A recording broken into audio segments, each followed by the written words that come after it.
मैं डॉक्टर उषा रानी Sharma, associate professor, Sanskrit विभाग, MSJ college, Bharatpur, Rajasthan.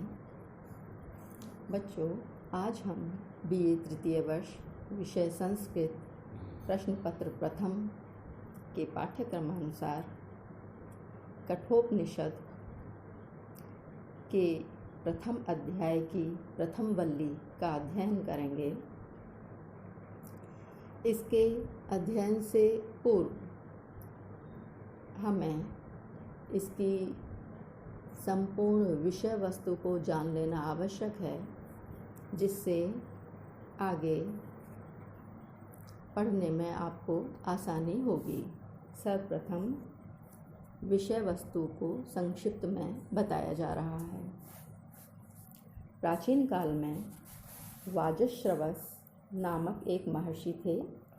वे वेद विद्या में पारंगत थे। तपस्या की अक्षय निधि उन्होंने संचित कर रखी थी। उनके आश्रम में हजारों ब्रह्मचारी वेदों का अध्ययन करने के लिए दूर दूर से आते थे और अन्न वस्त्र देकर निःशुल्क विद्यादान करते थे।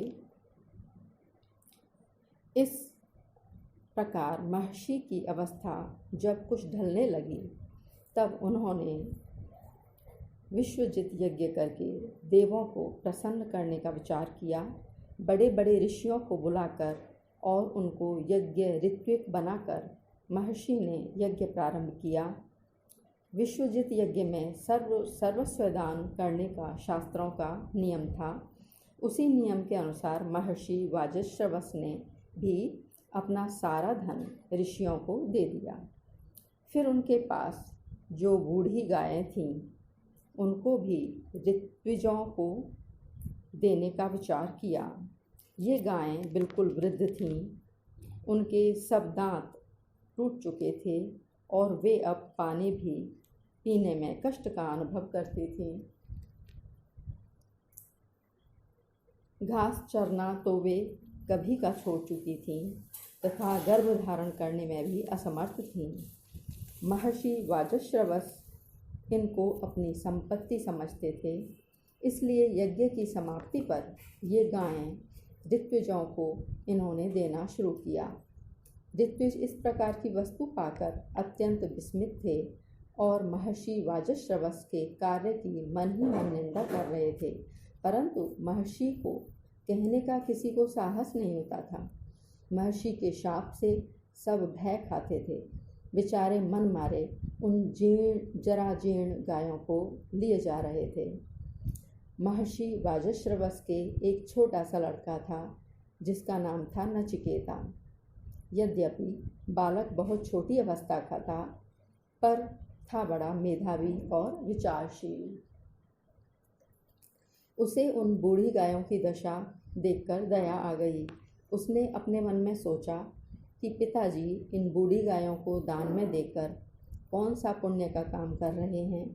इस बुढ़ापे में इनको शरण देनी चाहिए थी। जिनका जन्म भर दूध पिया, क्या इस अवस्था में उन्हें दान में देना उचित है? इन ऋत्विजों को भी इनसे कोई लाभ नहीं होगा। ये इनके लिए भी भाररूप हो जाएंगी। ये इन्हें घर से घर ले जाकर छोड़ देंगे। बेचारी निर्दोष गायें व्यर्थ में कष्ट भोगेंगी। पिताजी को भी पुण्य के समान स्थान में पाप ही मिलेगा।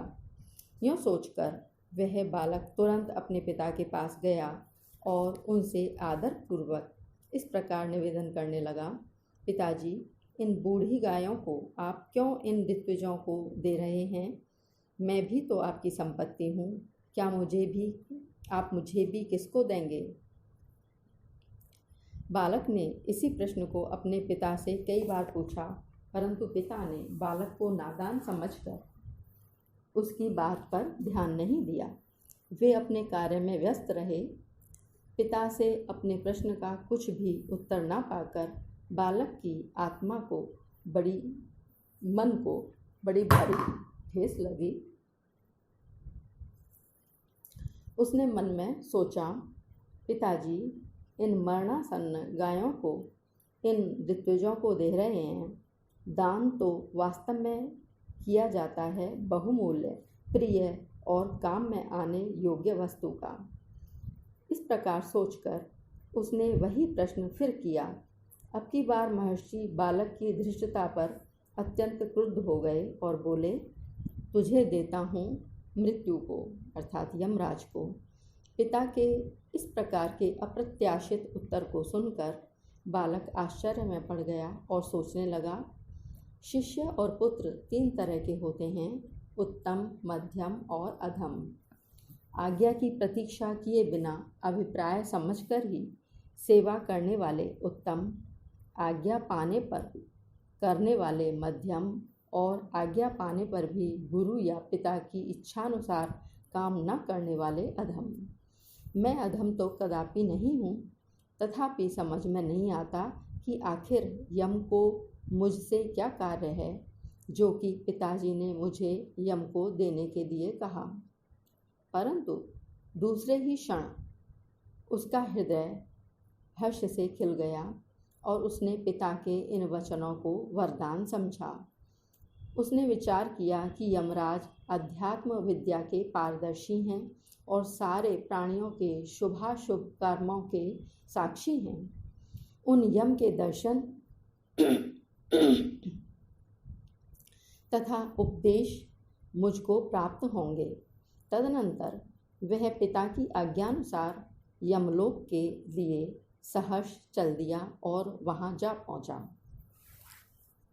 सुंदर यमपुरी को देखकर नचिकेता ने अपने को धन्य माना। साक्षात धर्मराज यम जहाँ विराजते हैं, उस नगरी के सौंदर्य का क्या कहना।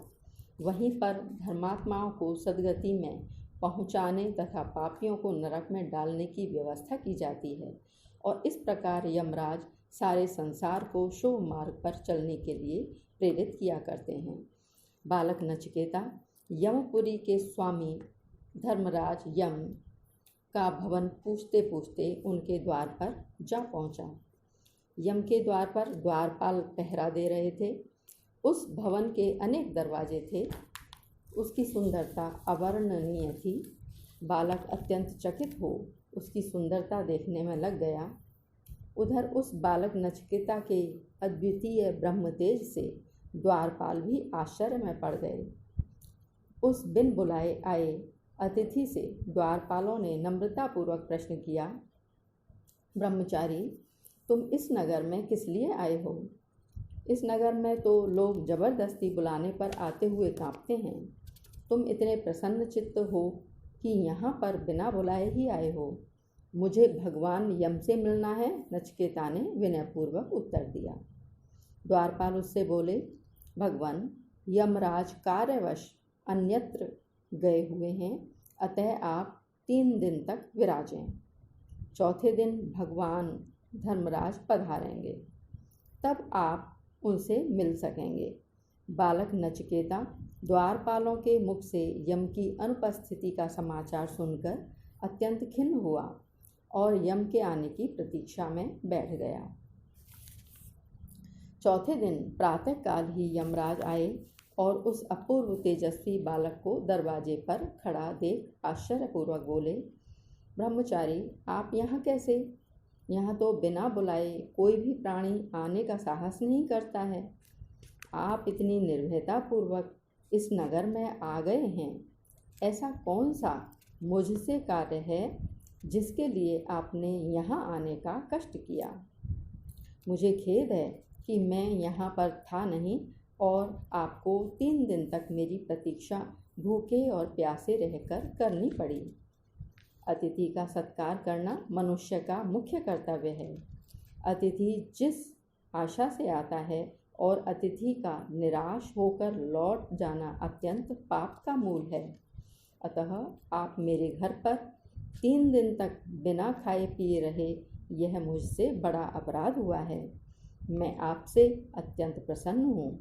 प्रत्येक रात्रि के लिए 1-1 वर के हिसाब से आप 3 वर मुझसे मांगिए। मैं आपको देने के लिए तैयार हूँ। नचिकेता ने यम से अपने पिता के क्रोध का सारा वृत्तांत निवेदन करते हुए कहा, हे धर्मराज, यदि आप सचमुच मुझसे प्रसन्न हैं तो मुझे ऐसा वरदान दीजिए जिससे मेरे पिताजी का क्रोध शांत हो जाए और जब मैं यमलोक से लौटूं तब वे मुझे पहचान कर स्नेह से बातचीत करें। यम ने उसके इस वर को स्वीकार करते हुए दूसरा वर मांगने के लिए कहा। नचिकेता ने भी यम से कहा, भगवान, हमने स्वर्गलोक की बड़ी प्रशंसा सुन रखी है। उसमें रहने वालों को कोई भी कष्ट नहीं सताता। भूख और प्यास के दुख से वे संतप्त नहीं होते। उस स्वर्ग की प्राप्ति जिस अग्नि विद्या से होती है, उसी विद्या का रहस्य मुझे समझाने की कृपा करें। यमराज ने अत्यंत प्रसन्न हो अग्नि विद्या का सारा भेद नचिकेता को समझा दिया। विषय अत्यंत कठिन था, परंतु उस मेधावी बालक को इस विषय को समझने में कोई कठिनाई नहीं हुई। तृतीय वरदान नचिकेता ने मांगा, धर्मराज, मृत्यु का तत्व या आत्म तत्व मुझे समझाने की कृपा करें। क्या शरीर के अतिरिक्त भी ऐसी कोई वस्तु है जो प्राण निकल जाने पर भी नष्ट नहीं होती है? आत्मा का अस्तित्व है या नहीं? यदि है तो उसके जानने का क्या उपाय है? वह आत्मा क्या है तथा आत्मज्ञान से मनुष्य को कौन सा लाभ होता है? मुझे ये सब बातें समझाने की कृपा करें। आप मृत्यु के देवता हैं, अतः इस रहस्य को जानने वाला आपसे बढ़कर मिलना अति दुर्लभ है। नचिकेता के इस आत्म संबंधी प्रश्न को सुनकर यम आश्चर्य में पड़ गए और बोले, ब्रह्मचारी, इस प्रश्न के उत्तर में तुमको कौन सा लाभ होगा? यह व्यर्थ का प्रश्न है।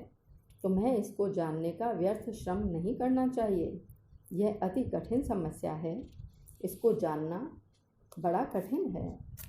तुमको इसके बदले मैं स्त्री, रथ, घोड़े, धन, धान्य और अन्य भौतिक सुख प्राप्त करने का वरदान दे सकता हूँ।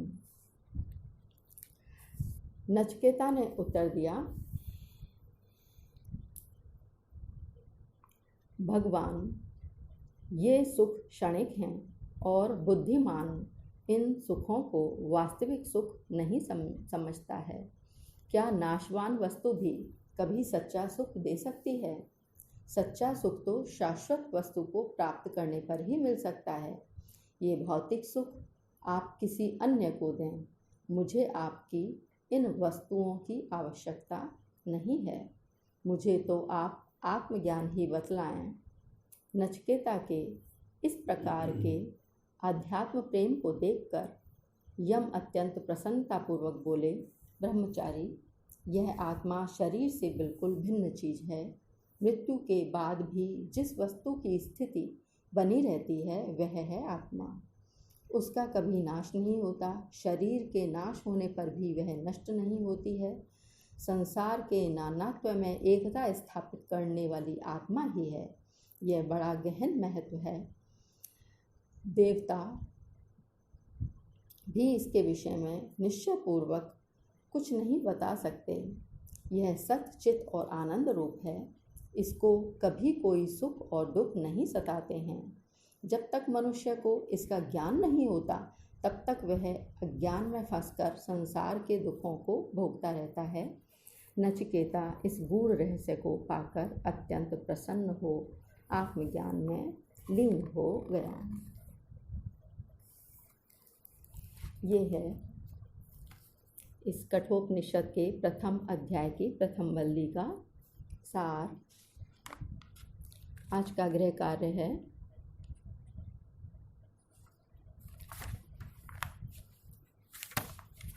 कठोपनिषद के सार को संक्षिप्त में वर्णित कीजिए।